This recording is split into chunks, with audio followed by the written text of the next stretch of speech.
स्वागत है आप सभी लोगों का इस YouTube चैनल जिसका नाम है नॉलेज पावर प्लस। तो बेटा लास्ट वीडियो लेक्चर में हमने कवर किया था लोडिंग डायग्राम। लोडिंग डायग्राम हमने अपना स्टार्ट किया था और हमने आपको बताया था कि कितने लोडिंग डायग्राम होंगे, 4। कौन कौन से?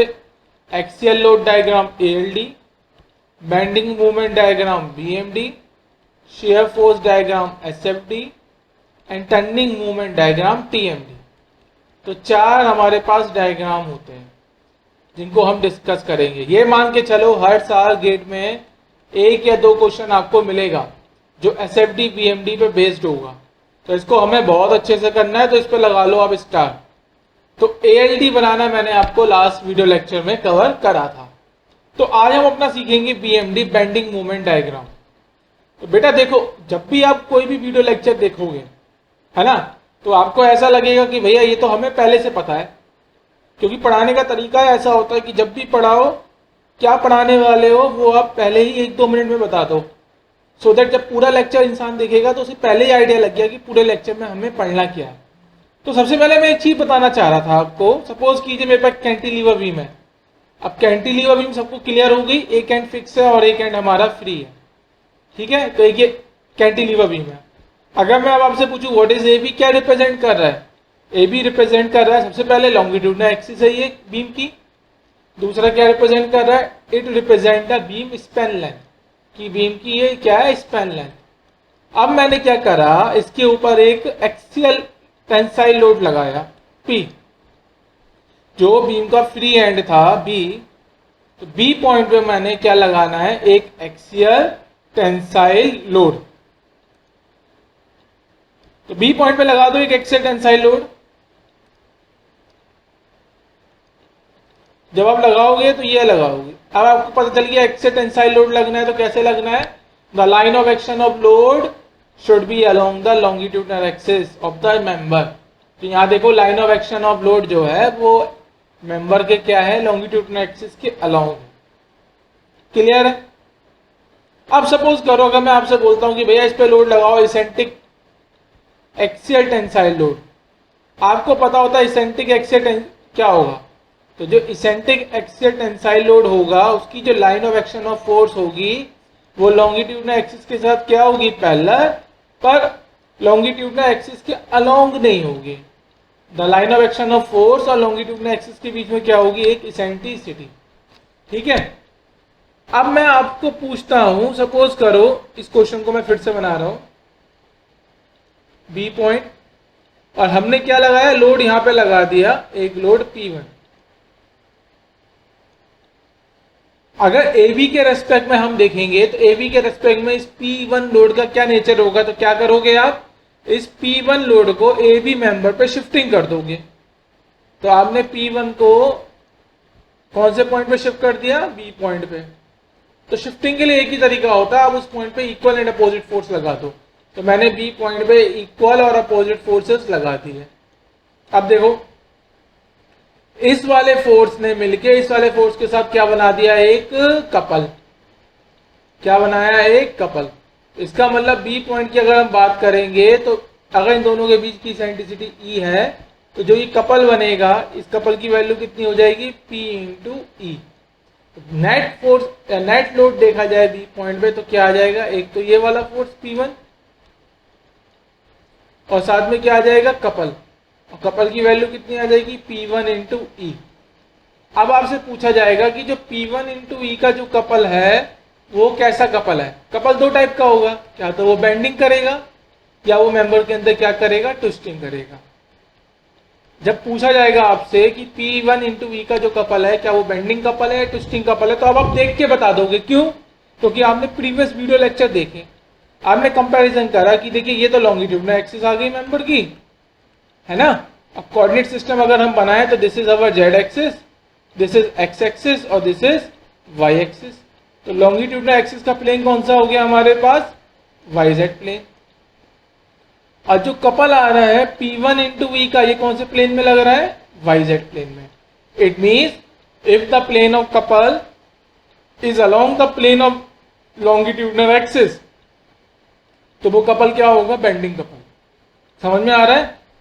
इसका मतलब बेटा अगर आपने मेंबर पे एक इसेंट्रिक एक्सियल लोड लगाया तब भी मेंबर पे क्या आ रही है, बेंडिंग आ रही है। एक और एग्जांपल से बताता हूं। सपोज करो कैंटिलीवर बीम है और कैंटिलीवर बीम के फ्री एंड पे मैंने एक शियर फोर्स लगा दिया P, और बीम की जो लेंथ है वो कितनी है, L। आप देखोगे इस P फोर्स की वजह से ये मेंबर क्या हो जाएगा, ऐसे कुछ बेंड हो जाएगा, या हम इसको बोलेंगे मेंबर क्या हो जाएगा, डिफ्लेक्ट हो जाएगा।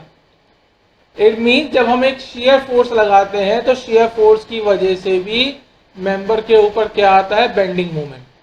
क्या आएगा, बेंडिंग मोमेंट। अब हम आगे के जो वीडियो लेक्चर बनाएंगे उसमें ये सब चीजें आपको क्लियर करेंगे। अब हम बताते हैं कि भैया आज हम वीडियो लेक्चर में क्या पढ़ाने वाले हैं।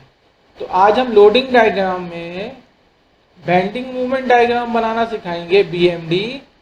और कंडीशन क्या होगी, मेंबर के ऊपर सिर्फ एक प्योर बेंडिंग है। जो बेंडिंग है हमारी, वो बेंडिंग किस टाइप की है, pure bending. It means shear force की वैल्यू कितनी हो जाएगी, 0। एक्सियल लोड की वैल्यू कितनी हो गई, 0। और ट्विस्टिंग मूवमेंट की वैल्यू कितनी हो गई, 0। इसका मतलब मेंबर के ऊपर जो भी आप लोडिंग लगा रहे हो वो लोडिंग कैसी रहेगी, बेंडिंग। इस टाइप की बेंडिंग को हम क्या बोलते हैं, अपनी प्योर बेंडिंग। मतलब जब मेंबर के ऊपर सिर्फ बेंडिंग मूवमेंट लगा है, क्या लगा हुआ है, only bending movement. Shear force की वैल्यू 0, एक्सियल लोड की वैल्यू 0 एंड ट्विस्टिंग मूवमेंट की वैल्यू 0। तो आज हम अपना लोडिंग डायग्राम में पढ़ेंगे बेंडिंग मूवमेंट डायग्राम। और बेंडिंग मूवमेंट डायग्राम में भी हम एक कंडीशंस पढ़ेंगे। कौन सी कंडीशन, जब प्योर बेंडिंग होगी, when member subjected to pure bending, जब मेंबर के ऊपर आपने प्योर बेंडिंग लगाई है तब। उसी तरीके से आगे वाले वीडियो लेक्चर में हम कब पढ़ेंगे, क्या क्या पढ़ेंगे। तो एक वीडियो लेक्चर आएगा जिसमें हम दिखाएंगे कि मेंबर के ऊपर जब हम इसेंट्रिक एक्सियल लोड लगाएंगे, उस इसेंट्रिक एक्सियल लोड से मेंबर के ऊपर जो बेंडिंग आ रही है उस केस में बेंडिंग मूवमेंट डायग्राम कैसे बनेगा। फिर एक वीडियो लेक्चर आएगा कि जब मेंबर के ऊपर शेयर फोर्स लगा है तो शेयर फोर्स की वजह से जो बेंडिंग मूवमेंट डायग्राम मेंबर का कैसे बनेगा। तो आज का वीडियो लेक्चर क्लियर हो गया सबको कि मेंबर के ऊपर जो भी आप लोडिंग लगा रहे हो वो कैसी लगा रहे हो, प्योर बेंडिंग। इसका मतलब शेयर फोर्स की वैल्यू 0, एक्सियल लोड की वैल्यू 0, ट्विस्टिंग मूवमेंट की वैल्यू 0। तो स्टार्ट करते हैं। तो स्टार्ट करने से पहले आपको समझना पड़ेगा कि what is pure bending. Pure bending क्या होती है, ठीक है। A member is said to be under pure bending when it is subjected to equal and opposite couple in a plane along the axis of the member, that is longitudinal axis, in such a way that the magnitude of the bending moment remain constant। तो सबसे पहले जो last video lecture आप देखिए जिसमें हमने cover किया था व्हाट इज बेंडिंग। तो बेटा बेंडिंग की अगर मैं बात करूंगा, मेरे पास एक ये मेंबर है, ये मेंबर का हो गया क्रॉस सेक्शन। तो सबसे पहले हमने बनाया अपना coordinate system. This is X axis, Y axis and Z axis, ठीक है। और ये आ गया मेंबर की लॉन्गिट्यूडनल एक्सिस एल, ठीक है। अगर आप मेंबर पे कोई भी क्या बेंडिंग, आप प्योर बेंडिंग की डेफिनेशन देखो। प्योर बेंडिंग की डेफिनेशन क्या है, a member is said to be under pure bending when it is subjected to equal and opposite couple। Suppose करो इस मेंबर पे मैंने इस एंड पे एक कपल लगाया, कौन सी डायरेक्शन में, एंटी क्लॉकवाइज डायरेक्शन में। अगर ये मेंबर है, इस मेंबर के दो एंड है, एक एंड है बी और एक एंड हो गया ए। अगर मैंने बी एंड पे जो मूवमेंट लगाया है वो कितना में लगाया है मैंने, मूवमेंट प्लस एम का, और किस डायरेक्शन में, एंटी क्लॉकवाइज डायरेक्शन में।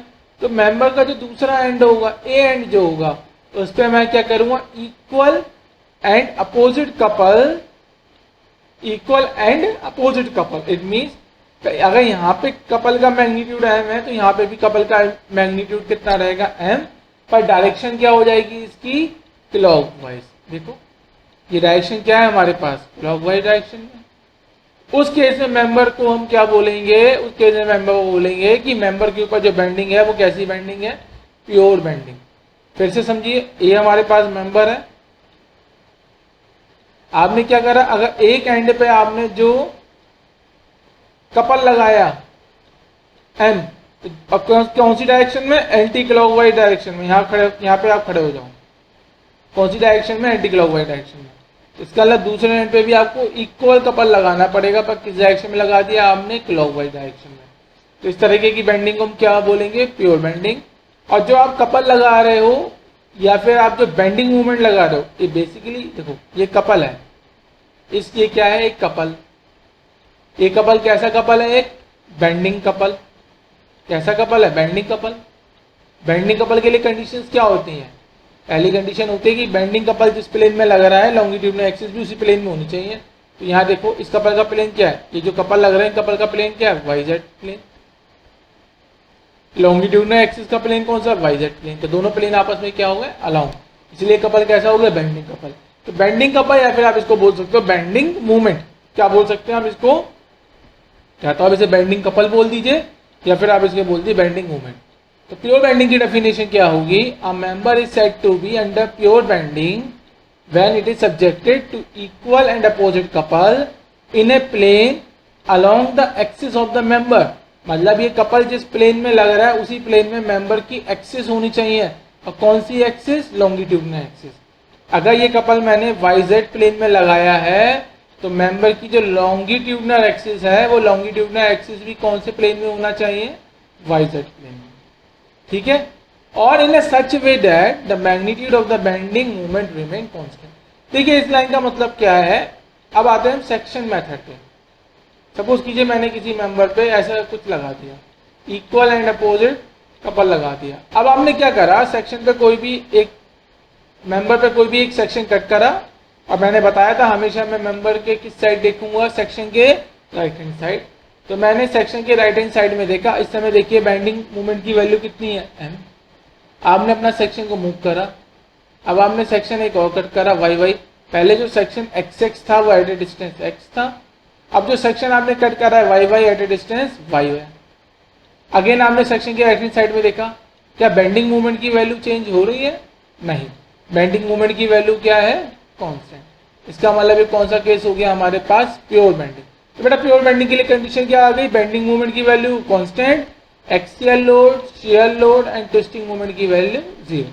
तो ये हो गया हमारे पास प्योर बेंडिंग। आओ नेक्स्ट डायग्राम हमने क्या दिखाया।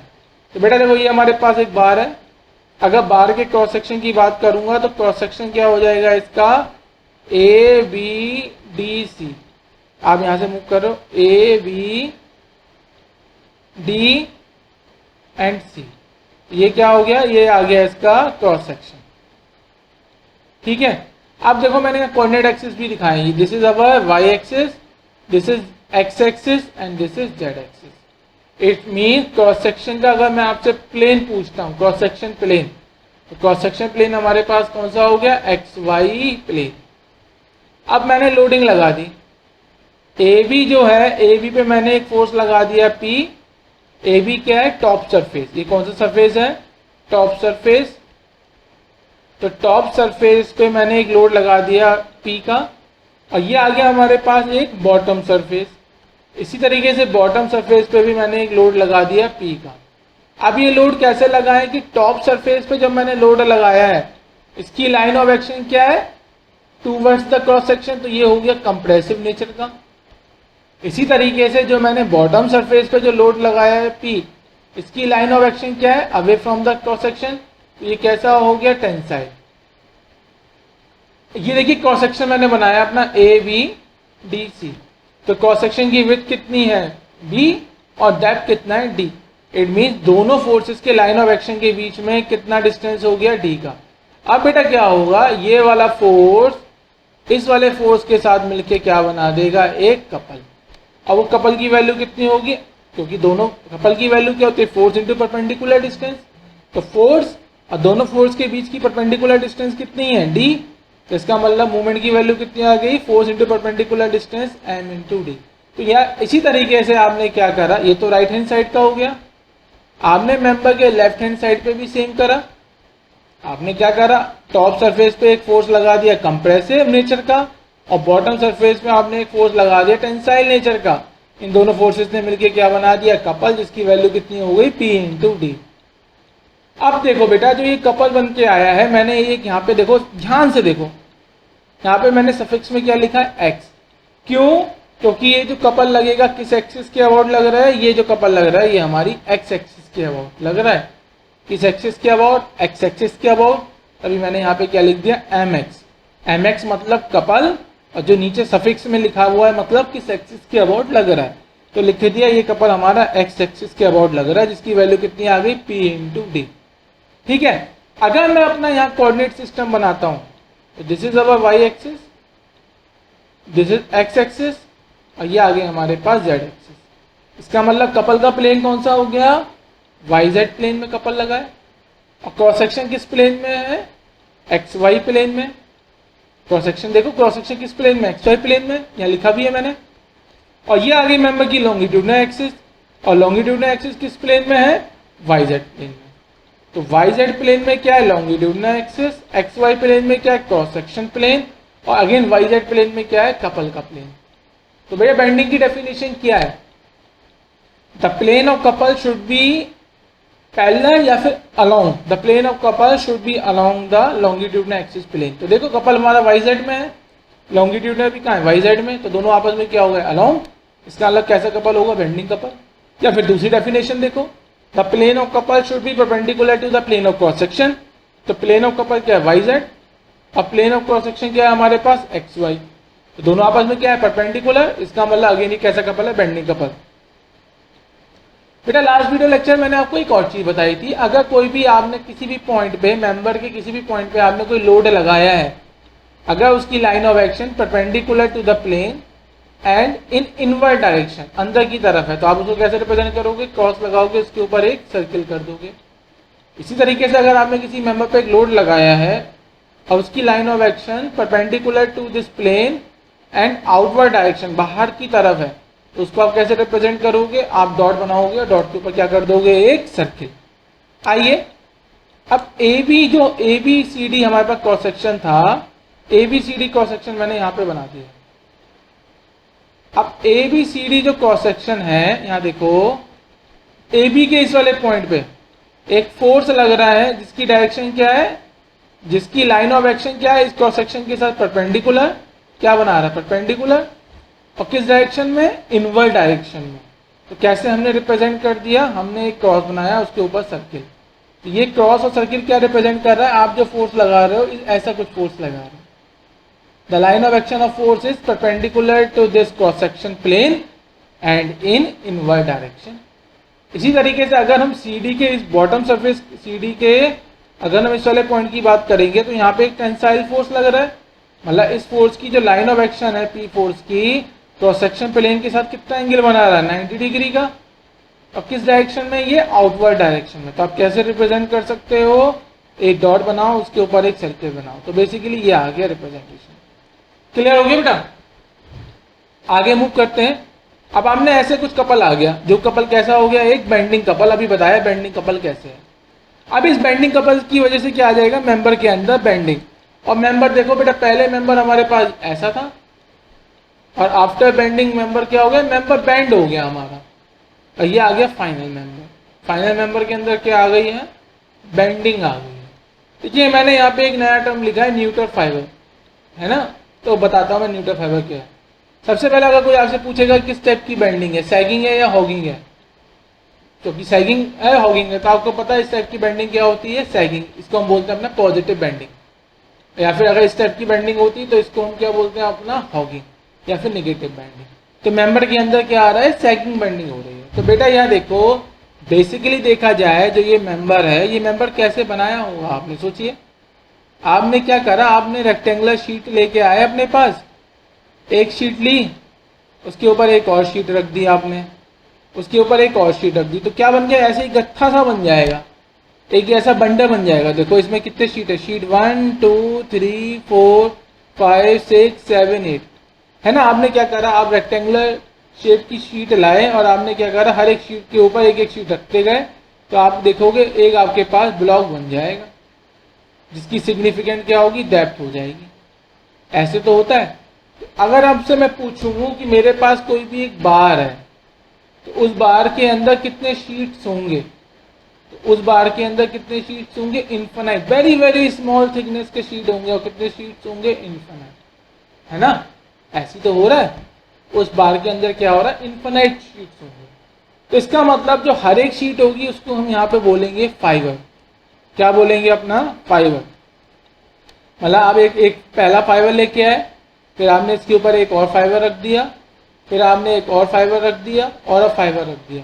तो बेसिकली आपने क्या करा, अपना ये ब्लॉक या पर्टिकुलर मेंबर को बनाया। तो ये मेंबर हमने कैसे बनाया, समझ में आ गया। तो ये बहुत सारे फाइबर से मिलके बना है। अच्छा अब यहाँ देखो, एक फाइबर ऐसा होगा जो बिल्कुल सबसे ऊपर होगा, इसका नाम हम रखेंगे अपना टॉप फाइबर। कौन सा फाइबर, टॉप फाइबर। और एक फाइबर ऐसा होगा जो सबसे नीचे होगा, इसको हम क्या बोलेंगे, अपना बॉटम फाइबर। तो टॉप फाइबर और बॉटम फाइबर क्लियर हो गया। मतलब ये मेंबर बहुत सारे फाइबर से मिलके बना हुआ है। अगर इस पर्टिकुलर डायग्राम की बात करेंगे तो कितने फाइबर दिखाए मैंने यहाँ पे, 8, मतलब 8 फाइबर दिखाए मैंने। तो 8 फाइबर में ये फाइबर नंबर 1 कौन सा हो गया, टॉप फाइबर। अब फाइबर नंबर 8 कौन सा हो गया हमारे पास, बॉटम फाइबर। यहाँ तक क्लियर है, वेरी गुड। अब भैया देखो पहले क्या था, अब हम ऑर्थोग्राफिक में दिखा रहे हैं। तो ऐसे ये fibre number 1, fibre number 2, fibre number 3, fibre number 4, 5, 6, 7, 8, 9, suppose करो ये फाइबर्स हैं, है ना। अगर देखा जाए तो ये फाइबर कुछ ऐसे दिखते होंगे। अगर मैं बनाना चाहूँ तो देखो बेटा यहाँ पे दिखा देता हूँ, ऐसा ये कुछ फाइबर होगा। इसके ऊपर आपने क्या करा, एक दूसरा फाइबर रख दिया, दूसरा फाइबर कुछ ऐसे होगा, और आपके पास एक पर्टिकुलर कंस्ट्रक्शन बन के तैयार हो जाए। जैसे कि बेटा दीवार बनती है, एक ईंट के ऊपर दूसरी ईंट रख दी तो हमारे पास क्या बन गई, दीवार बन गई। ऐसी हमने मेंबर बनाया, एक फाइबर के ऊपर दूसरा फाइबर लगते आते गए, हमें एक पर्टिकुलर थिकनेस का हमें एक बार बन गई। अब आप देखिए इनिशियली क्या था, हर एक फाइबर की लेंथ कितनी थी, L। इनिशियली हर एक फाइबर की लेंथ L, मतलब जो हमारे पास फाइबर नंबर 1 की लेंथ कितनी है, L। फाइबर 2 की लेंथ L, फाइबर 3 की लेंथ L, फाइबर 4 की लेंथ L। तो हर एक फाइबर की लेंथ कितनी है, L।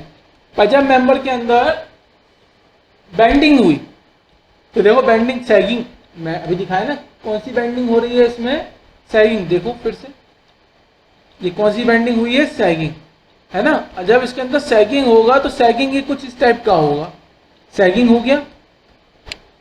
सैगिंग का दूसरा नाम क्या होता है, पॉजिटिव बेंडिंग।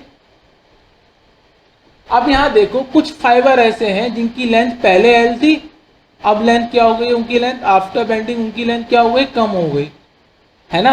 अब कुछ फाइबर जिनकी लेंथ पहले L थी, आफ्टर बेंडिंग उनकी लेंथ क्या हो गई है, बढ़ गई है। तो आप इसको क्या बोल सकते हो, कुछ फाइबर, सम फाइबर। अगर लेंथ कम हुई है इसका मतलब उनके अंदर क्या है, कॉन्ट्रैक्शन। क्या है उनके अंदर, कॉन्ट्रैक्शन। और कुछ फाइबर जिनकी लेंथ क्या हो गई, इंक्रीज, तो उनके अंदर क्या आ गया, इलोंगेशन। उनकी लेंथ बढ़ गई, इसका इलोंगेशन आया। और जिनकी लेंथ कम हो गई उनके अंदर कॉन्ट्रैक्शन आ गया। एक फाइबर ऐसा था जिसकी लेंथ बिफोर बेंडिंग भी L थी और आफ्टर बेंडिंग भी L है। देखो अगर मैं इस पर्टिकुलर फाइबर की बात करूं, जब ये बेंड हो रहा है तो इसकी लेंथ कितनी है, L। अब बेंडिंग से पहले तो हर एक फाइबर की लेंथ L थी, तो इसका मतलब एक फाइबर ऐसा हो गया जिसकी लेंथ बिफोर बेंडिंग और आफ्टर बेंडिंग क्या है, सेम। और उसी फाइबर को हमने अपना क्या बोला है, न्यूट्रल फाइबर। तो न्यूट्रल फाइबर समझ में आ गया। तो न्यूट्रल फाइबर एक ऐसा फाइबर होगा जिसकी लेंथ बिफोर बेंडिंग और आफ्टर बेंडिंग कैसी रहेगी, अनचेंज। तो न्यूट्रल फाइबर को बेसिकली आप न्यूट्रल सरफेस भी बोल सकते हो। तो यहाँ देखिए मैंने ये दिखाया है, तो ये हमारे पास आ गया एक न्यूट्रल फाइबर। अगर इस मेंबर के अंदर मैं अपना बेंडिंग मूवमेंट लगाता हूँ, ठीक है, अगर बेंडिंग मूवमेंट लगाने के बाद ये कुछ ऐसे बेंड हो जाएगा, और जो ये वाला फाइबर होगा पहले इसकी लेंथ कितनी थी, L, और बेंडिंग के बाद भी उसकी लेंथ कितनी रहेगी, L। इसलिए मैंने इसको क्या बोला, न्यूट्रल फाइबर। अब यहाँ पे मैंने एक नया टर्म इंट्रोड्यूस करा है, दैट इज न्यूट्रल एक्सिस। तो न्यूट्रल एक्सिस क्या होगी, जो हमारे पास न्यूट्रल सरफेस या फिर जो न्यूट्रल फाइबर है, क्रॉस सेक्शन को जिस पॉइंट पे इंटरसेक्ट करेगा, है ना। क्रॉस सेक्शन को देखो, इसने इस फाइबर ने क्रॉस सेक्शन को ये इंटरसेक्ट करा, ये पर्टिकुलर हमारे पास क्रॉस सेक्शन है, और ये क्या आ गई, ये लाइन ऑफ इंटरसेक्शन आ गई। ये line of intersection, line of intersection ये किसकी है, ये लाइन ऑफ इंटरसेक्शन है न्यूट्रल फाइबर की विद क्रॉस सेक्शन। तो neutral line of intersecting of neutral surface with the cross section is known as neutral axis. Clear हो गई? Neutral axis कौन सी होगी? तो न्यूट्रल एक्सिस हमेशा क्या मिलेगी हमें?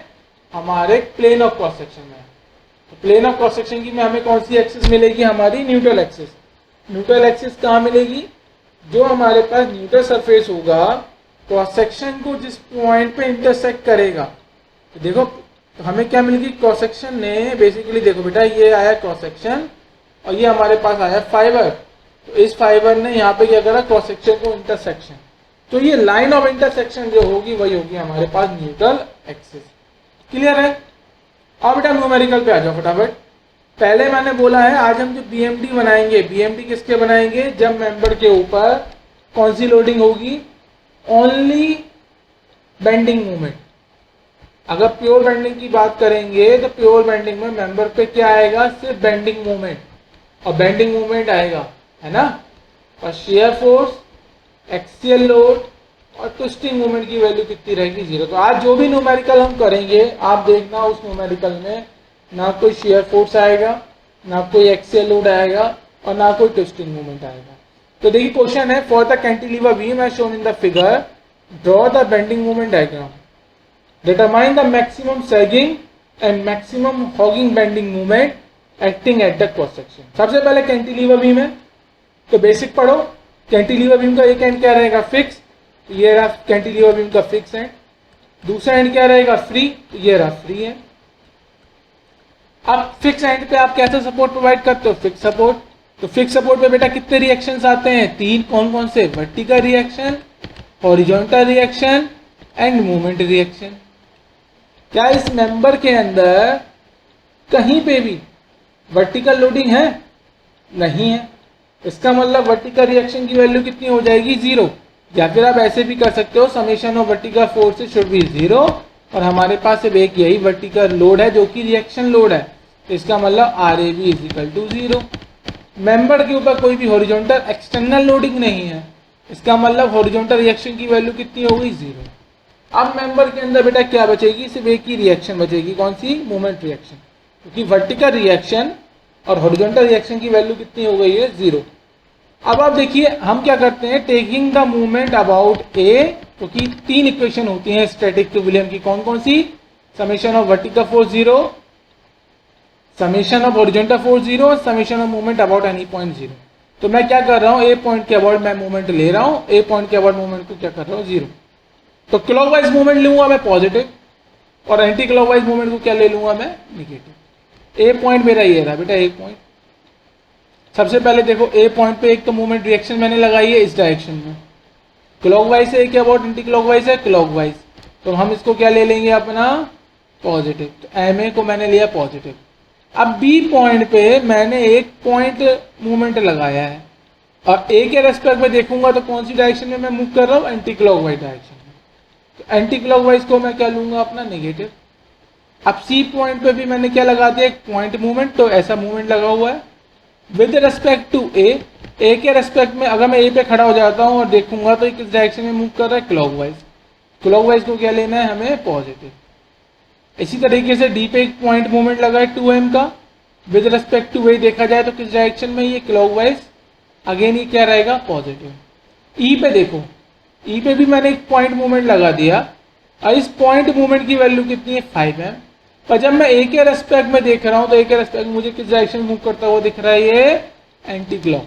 और जैसे ही एंटी क्लॉक हो जाएगा तो मैं इसको क्या ले लेता हूँ? नेगेटिव। मेरे डायरेक्शन बता चुका था पहले आपको। तो टोटल कितना हो गया ये? 5 3 8 और 4 2 6।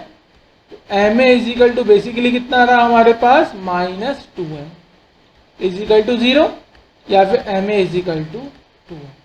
तो जो मूवमेंट रिएक्शन है, मूवमेंट रिएक्शन की वैल्यू कितनी आ गई? MA की value MA is equal to 2m। और साथ ही जो हॉरिजॉन्टल वर्टिकल रिएक्शन है उनकी वैल्यू कितनी होगी? 0। ठीक है, थोड़ा इसको क्लीन कर लेते हैं। तो सबसे पहले मैंने लिखा bending movement at section DE। DE के लिए बेंडिंग मूवमेंट देखो। अब बेटा बेंडिंग मूवमेंट की अगर अब बात होगी तो बेंडिंग मूवमेंट के लिए आपको बेंडिंग मूवमेंट का साइन कन्वेंशन याद होना चाहिए। तो ये किसके लिए होता है? सैगिंग के लिए। पॉजिटिव बेंडिंग सैगिंग का साइन कन्वेंशन है। अगर मैं इसकी बात करूं तो ये क्या निगेटिव बेंडिंग और साइन कन्वेंशन किसका है, हॉगिंग का। तो मैंने आपको बोला था कि हमें सेक्शन मेथड यूज करना है, और सेक्शन मेथड ये कहता है कि किसी भी क्रॉस सेक्शन पे अगर आपको टोटल लोड की वैल्यू निकालनी है तो आप क्या करो, सेक्शन के क्या तो राइट हैंड साइड में या फिर सेक्शन के लेफ्ट हैंड साइड में टोटल लोड है उनकी वैल्यू को ऐड कर दो। इसका मतलब जो टोटल वैल्यू ऐड होके आएगी that will be the corresponding load value acting at particular section. अब हम लिख रहे हैं बेंडिंग मोमेंट डीई। अगर बेंडिंग मोमेंट डीई की बात करेंगे तो इन बिटवीन डीई आप कहीं पे भी एक सेक्शन ले लो, कहीं पे भी सेक्शन ले लो। और मैंने आपको बोला है कि मैं हमेशा सेक्शन की किस तरफ देखूंगा, राइट हैंड साइड में। तो मैंने सेक्शन के राइट हैंड साइड में देखा एक मूवमेंट लगा हुआ है 5m का। अब 5m का जो मूवमेंट है बेटा किस टाइप का मूवमेंट लगा हुआ है, ये सेक्शन के राइट हैंड साइड में डायरेक्शन देखो एंटी क्लॉकवाइज। अगर सेक्शन के राइट हैंड साइड में डायरेक्शन कैसी है, एंटी क्लॉकवाइज, तो वो कैसा हो जाएगा, एक सैगिंग मूवमेंट। कैसा, सैगिंग। तो इसका मतलब ये सेक्शन के राइट हैंड साइड में मैंने देखा एक 5m का जो मूवमेंट लगा हुआ है बेंडिंग मूवमेंट, वो कैसा है, एक सैगिंग टाइप का। तो इसका मतलब +5m। ठीक है। अब हम बात करेंगे bending moment for the section CD। अगर bending moment for the section CD की बात करेंगे तो इन बिटवीन CD कहीं पे भी आप एक सेक्शन कट करो और सेक्शन के राइट हैंड साइड में देखो। जब आपने सेक्शन के राइट हैंड साइड में देखा तो आपने देखा एक 5m का तो सैगिंग मूवमेंट है और 2m का कैसा मूवमेंट है, एक हॉगिंग मूवमेंट। सैगिंग को अगर मैं पॉजिटिव ले रहा हूं तो हॉगिंग को मुझे क्या लेना पड़ेगा, निगेटिव। टोटल कितना आ गया, +3m का, +3m। क्लियर है। अब मैं बेंडिंग मोमेंट की वैल्यू लिखना चाहता हूं फॉर द सेक्शन BC। अगर BC की मैं बात करूंगा तो इन बिटवीन BC कहीं पे भी आप एक सेक्शन कट कर दो। तो मैंने एक सेक्शन कट कर दिया x2 का, और सेक्शन के राइट हैंड साइड में देखा तो सेक्शन के राइट हैंड साइड में देखा तो देखा ये 4m का जो मूवमेंट है ये हॉगिंग है, 2m का मूवमेंट भी क्या है, हॉगिंग, और 5m का मूवमेंट क्या है हमारे पास, सैगिंग। इसका मतलब 4m का मूवमेंट क्या है, हॉगिंग, तो निगेटिव आ जाएगा। 2m का मूवमेंट क्या है, हॉगिंग, निगेटिव आ गया। पर 5m का मूवमेंट क्या है हमारे पास, सैगिंग, तो हमने इसको ले लिया पॉजिटिव। तो नेट मोमेंट की वैल्यू कितनी आ गई, -m। अब हम बेंडिंग मोमेंट की वैल्यू लिखना चाह रहे हैं फॉर द सेक्शन AB। अगर AB की बात करेंगे तो इन बिटवीन AB कहीं पे भी आप एक सेक्शन कट करो। तो मैंने एक सेक्शन कट करा x3 और सेक्शन के राइट हैंड साइड में देखा। तो सेक्शन के राइट हैंड साइड में देखा 3m एक सैगिंग है, 4m hugging, 2m hugging and 5m sagging. तो नेट के लिए आपको क्या करना है, सेक्शन के राइट हैंड साइड में जो भी लोड आ रहा है आप उन सबको ऐड कर दो। इसका मतलब 3m क्या एक सैगिंग तो positive, 4m hugging negative, 2m hugging negative and 5m sagging positive. तो नेट वैल्यू कितनी आ जाएगी इसकी, 4 + 2 6, 8, तो 2m आ जाएगा, +2m। प्लस क्या रिप्रेजेंट कर रहा है, सैगिंग को, और माइनस क्या रिप्रेजेंट कर रहा है हमारा हॉगिंग को। क्लियर है। तो क्वेश्चन में आपसे पूछा गया है what determine the maximum sagging and maximum hugging. तो मैक्सिमम सैगिंग का आंसर कितना आ जाएगा, 5m। और मैक्सिमम हॉगिंग की बात करेंगे तो मैक्सिमम हॉगिंग कितना आ रहा है, m। तो मैक्सिमम सैगिंग मूवमेंट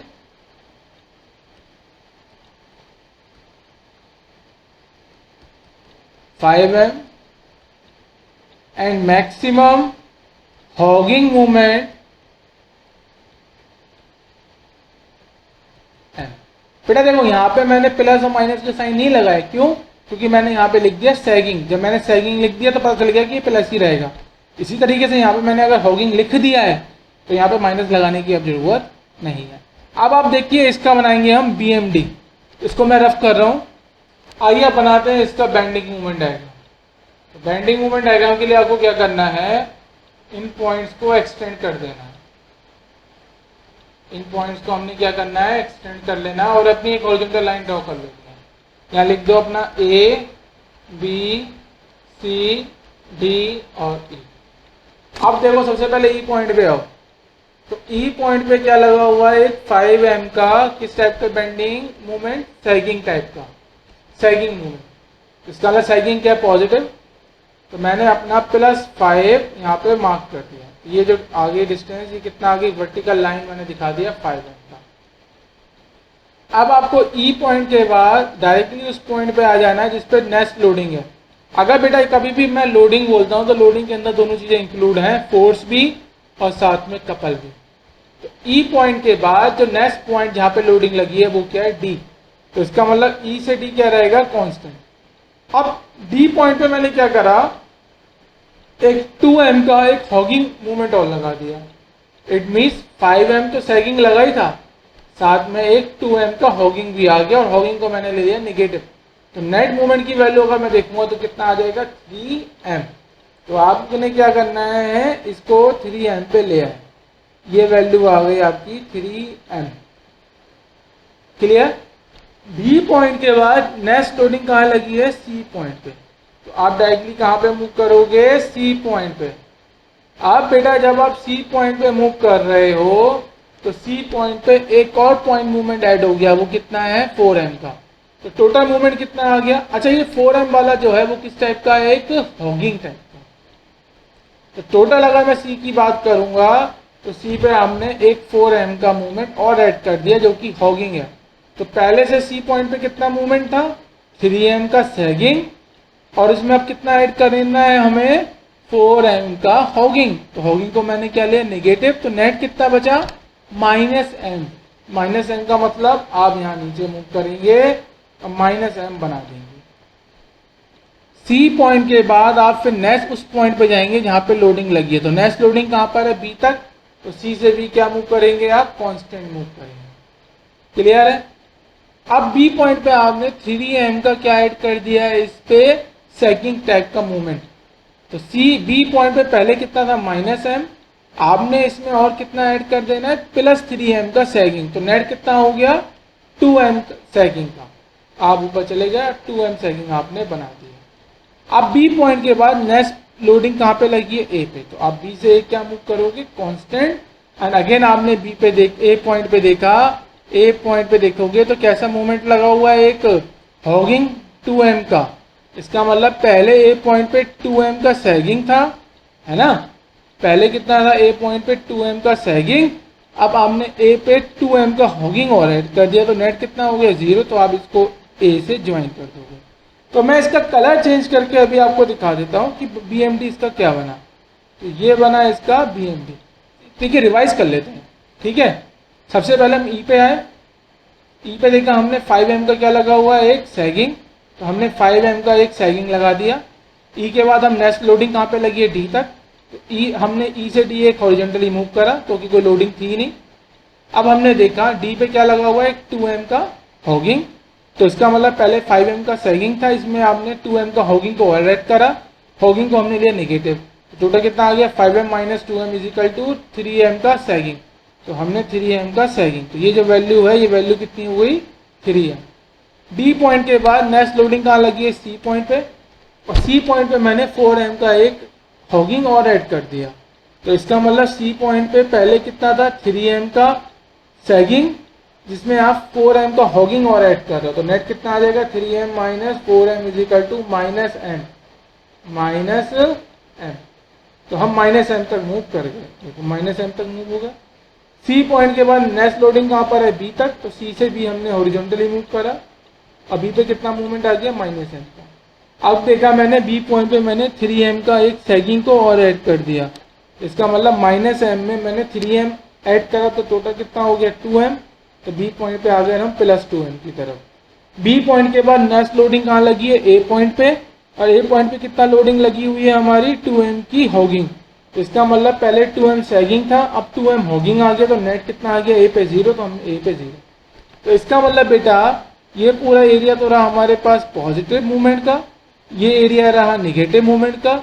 अगेन ये कौन सा रहा हमारे पास, पॉजिटिव मूवमेंट का। अब ये हो गया इसका BMD, बेंडिंग मूवमेंट डायग्राम। पर बेटा कंडीशन कौन सी थी, जब मेंबर के अंदर आप कैसी लोडिंग लगा रहे हो, प्योर बेंडिंग। प्योर बेंडिंग जब आप लगा रहे हो, है ना, जब आप प्योर बेंडिंग लगा रहे हो, ये वो कंडीशन है। तो इसका मतलब शियर फोर्स, एक्सियल लोड और टॉर्शनल मूवमेंट की वैल्यू कितनी होगी, एक्सियल लोड 0, शियर फोर्स 0 और टॉर्शनल मूवमेंट की वैल्यू कितनी होगी, 0। अब बेटा एक और पॉइंट आता है, कभी कभी एग्जाम में पूछ लेता है वो, what is point of contraflexure. Point of contraflexure क्या होता है, दिखाता हूं मैं आपको। Point of contraflexure, a point of contraflexure is a point where bending moment changes its sign, that is from positive value to negative value और vice versa. जहां पे भी बेंडिंग मोमेंट अपनी डायरेक्शन को चेंज करेगा, डायरेक्शन को क्या करेगा, चेंज करेगा, तो उस पॉइंट को हम क्या बोलेंगे, point of contraflexure. Point of contraflexure, direction change का मतलब ये है क्या तो बेंडिंग मोमेंट की वैल्यू पॉजिटिव से नेगेटिव की तरफ मूव कर रही है या फिर नेगेटिव से पॉजिटिव की तरफ मूव कर रही है। जो हमने लास्ट क्वेश्चन अभी सॉल्व किया है ना, उसमें देखते हैं क्या वहां पे कोई पॉइंट ऑफ कॉन्ट्राफ्लेक्शन था, क्या ऐसा कोई पॉइंट था जहां पे बेंडिंग मोमेंट ने अपनी क्या करी है, साइन को, या बेंडिंग मोमेंट ने अपनी डायरेक्शन को चेंज किया है। आइए लास्ट क्वेश्चन पे आइए, ये देखिए, अगर मैं इस पॉइंट की बात करता हूं, दिखाता हूं मैं आपको, अगर मैं इस पॉइंट की बात करता हूं बेटा, यहां देखो इस पॉइंट से पहले बेंडिंग मोमेंट क्या है, पॉजिटिव, और सडनली इस पॉइंट पे बेंडिंग मोमेंट की वैल्यू कहां चली गई, नेगेटिव।